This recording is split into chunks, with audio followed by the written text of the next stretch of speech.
Hello and welcome back to One Wrong Number. This is Chapter 2, Still Here. The summary is, in which Izuku reflects on his attempt. Izuku is tired. Not just sleepy or exhausted, but bone-deep tired. The kind of tired that clings to your ribs, that curls up behind your eyes and whispers that it's never going to get better. Tired because for what felt like hours he talked to President Mike, Yamada Hazashi, the hero with the bright voice and kinder words than Izuku knew what to do with. Tired because he'd almost done it. He'd almost climbed over that railing and let the wind take him. Almost made that final mistake. And now he's confused. Because the hero who saved him is Eraserhead, one of his favorites. Back when he was younger, before he stopped hoping, he'd stumbled across grainy old UA Sports Festival footage. A worn-out, wild-haired man bulldozing his way through the top Hero Corps students without flashy light shows or explosions, just efficiency, just skill, just quiet power. Izuku had rewatched that clip so many times before it had disappeared from the public net. One day it was there, the next, gone. But by then he'd already written his notes, already sketched out Eraserhead's every movement, every flick of his scarf, every time his eyes gleamed red. The man had a quirk, sure, but not a showy one. He couldn't fly, couldn't breathe fire, couldn't level buildings. He could just turn quirks off. And the rest? The rest was all training. It had given Izuku hope. Back when he still clung to it with bleeding fingers. Back when he thought maybe he could become something too. But that voice in his head, the one that sounds like Small Might, always crept back in. He has a quirk. You don't. He earned it. You're just wasting space. So why is Eraserhead sitting across from him now? He sits slouched in the awful plastic chair every hospital waiting room seems to have. The kind that feels like a punishment just for being alive. He hasn't moved since they arrived. Not when they called for a room. Not when Izuku was wheeled in, coughing so hard his vision blurred. Not when the nurse said they'd be with him shortly. A lie Izuku has heard too many times before. The hero's still there, waiting. And Izuku hates it. Not because he's scared, but because he doesn't understand why. You don't have to stay, Izuku says, his voice raw. I'm not going to try again. Not that way. Eraserhead doesn't blink. Not leaving until a doctor checks that cough. It sounds bad. I'm fine, Izuku lies. It's a reflex, automatic, empty. Then the cough hits. Hard, violent. It claws up his throat like something trying to escape. He doubles over and something wet hits his tongue. Thick and bitter. He chokes on it. He chokes. And for a moment it's like he's back there, in that alley, sludge filling his mouth, panic flooding his lungs. He hears shouting. Feels hands on his chest. And then he's vomiting, gasping, heaving on a hospital bed, and the world comes back in jerking frames. He can breathe again. You okay? Eraserhead asks, voice flat but eyes sharp. Izuku wants to scream at him. Does he look okay? But the anger fades before it even fully forms. It's not real anger. It's just grief in another costume. I don't feel like I'm drowning anymore, he whispers. What happened? You were aspirating, the nurse says, appearing with a tablet. That thing you threw up was part of a villain's body. Slime residue. Matches with known samples from a serial killer who's been active for a while. Do you have any idea how it ended up in your lungs? He attacked me, Izuku croaks. I was saved by a hero. The hero took the slime guy to the police. Eraserhead frowns. He left you? Without checking for internal trauma? Without checking to see that you weren't going to take the wrong way down off the building? That's not protocol. Izuku flinches. I'm sure he just forgot, he says weakly. From the corner of his eyes, he sees Eraserhead's expression tighten, just slightly. He shrinks into the bed. It doesn't matter, he adds, more to the room than anyone else. He probably didn't know the villain was a killer. He's a busy hero. Can't waste time babysitting a dumb civilian like me. And then, just for a second, Eraserhead's calm shatters. The quiet fury in his face makes Izuku's stomach twist. No, Izuku's Eraserhead says, voice cold. That's not how it works. In heroics, the rescue always comes first. Always. Even if that means letting the villain escape. The job is to protect civilians. If a pro left a child like you coughing up sludge after leaving you on that roof, then they need retraining or their license revoked. Izuku blinks, stunned.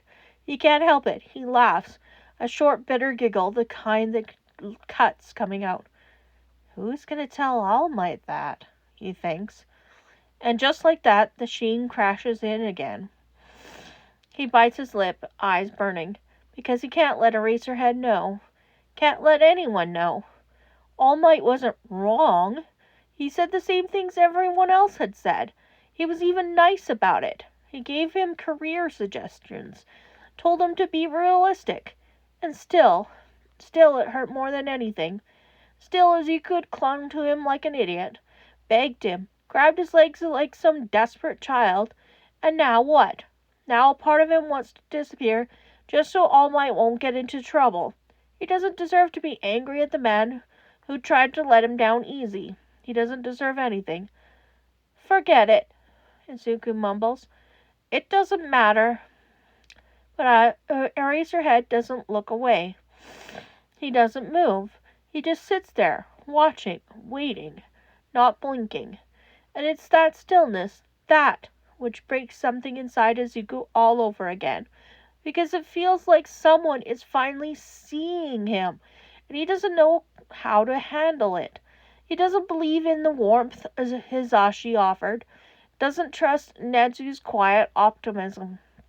Because if they were right, if they actually believed he could be a hero, then why had All Might, the hero, told him no? He hugs his arms to his chest, trying to hide the shaking. He doesn't want to die, not really. He just wants to stop hurting, but no one's explained the difference. Aizawa liked being a hero, not for the reasons people assumed, not for the attention or the admiration, he could do without both, but for the proof. Every rescue, every takedown, every mission, each one chipped away at the lie he'd never be anything but dangerous. Each one silenced the voices that said he should have been locked away, forgotten, erased. His quirk had terrified people from the start. It wasn't flashy, it wasn't pretty, but it was disruptive. It made people uncomfortable. He remembered the first time his eyes burned red. There had been a split second of silence, then his mother's shriek, and the next thing he knew he was packed up and sent off. No goodbyes, just relief in their eyes. Too dangerous, too broken. He'd bounced through foster homes after that. Learned quick how to survive, how to disappear, how to keep his voice down and his head lower. Learned how to steal without being caught, how to lie without being questioned, how to curl into corners and convince himself that wanting anything was weakness. The school of hard knocks, people called it. No, it was the school of you don't matter. UA was supposed to be a new start, but even that had been conditional. His last foster parents had threatened him, drop out or get the blindfold again. That cursed blindfold, tight, winched down with a quirk-canceling strip that stole not just his power, but his self. Nezu had changed that. Gave him one chance. one impossible challenge. Beat the top Hero Corps students at the sports festival. Come in first. Prove you belong. If he won, he'd be emancipated. No more blindfolds, no more threats. A free student. A hero in training. So he trained like hell. He turned his body into a weapon, memorized every weakness, every timing, every angle of attack, and he'd done it. He'd won. That memory stayed with him, not because of the victory, but because it proved that someone like him could claw their way to something better. And now here he was again, sitting in a quiet hospital room, beside a scrawny, slime-coated kid who looked way too much like he used to. Midoriya Izuku, a name Hisashi had choked out over the radio, voice trembling. A kid who'd almost jumped. And Aizawa had been just fast enough to stop him. He hadn't said anything yet. The kid had been quiet, and he let him be. Let him cough and vomit and choke and cry, because sometimes silence was more honest than talking. Sometimes silence was all a person had left. But the more time he spent here, the more his fury grew. Not at the kid. No, never at the kid. At the so-called hero who left him like that. Whoever they were, whoever saved Izuku from the sludge villain and just left. Left him to drown in more ways than one. No checkup, no hospital, no paperwork, no care. That wasn't heroism, that was failure. And it was the kind of failure Aizawa hated, because he'd seen where it had led. He remembered being that kid, standing on the roof of the dorms after Oboro died. Combat knife in one hand, rage in the other, empty inside, so damn tired of being the one who lived. It had taken Hisashi hours to talk him down, and even then it hadn't been with speeches. It was just being there, reminding him that he mattered, that there was still something left. And now here Izuku was, just a kid, alone, exhausted, swallowed by the weight of a world that never made room for someone like him. Aizawa wanted to shake him, wanted to ask him what the hell he thought he was doing, wanted to yell it would get better, that this weight in his chest, this ache in his lungs, the voice telling him he was worthless, it lied. But he knew better.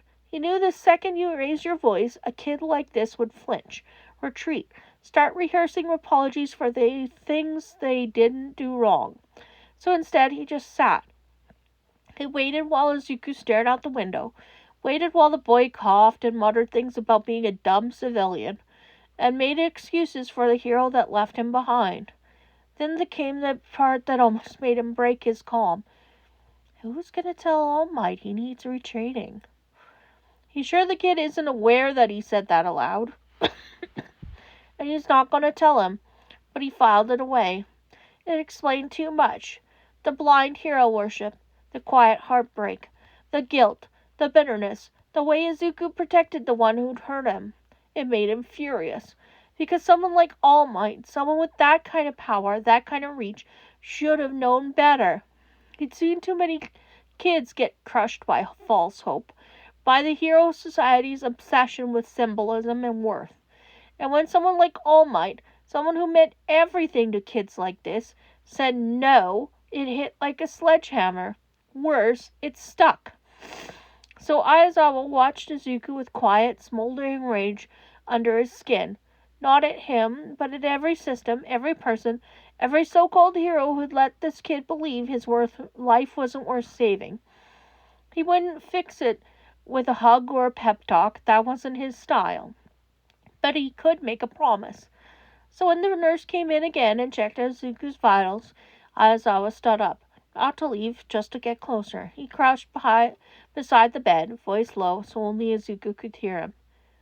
You listen to me, Midoriya. The boy flinched, looked away. I don't know what you've been told, and I don't know what you think you deserve, but I've seen villains with more self-preservation than you showed on that rooftop. Izuku shrank into the pillow. Good, he was listening. But I've also seen kids who rise from worse, Aizawa continued.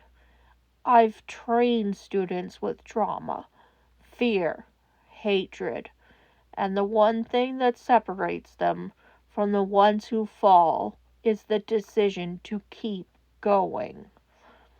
Izuku didn't speak, but he didn't turn away either. I'm not going to coddle you, but I'm not going to abandon you either. You're not alone anymore. Got it? A beat, then a small, barely there nod. Aizawa stood.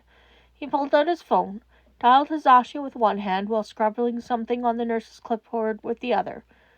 Yeah, he said when the call picked up. It's me. Call Nedzu. We've got a situation. A pause. He's got potential. The kind of potential this system's too broken to see. Another pause. He glanced at Izuku. But I see it. And that was the beginning. Not of a miracle, not of a full recovery, but of something real. Because Aizawa Shota didn't make promises lightly, and he just made one to Midoriya Izuku.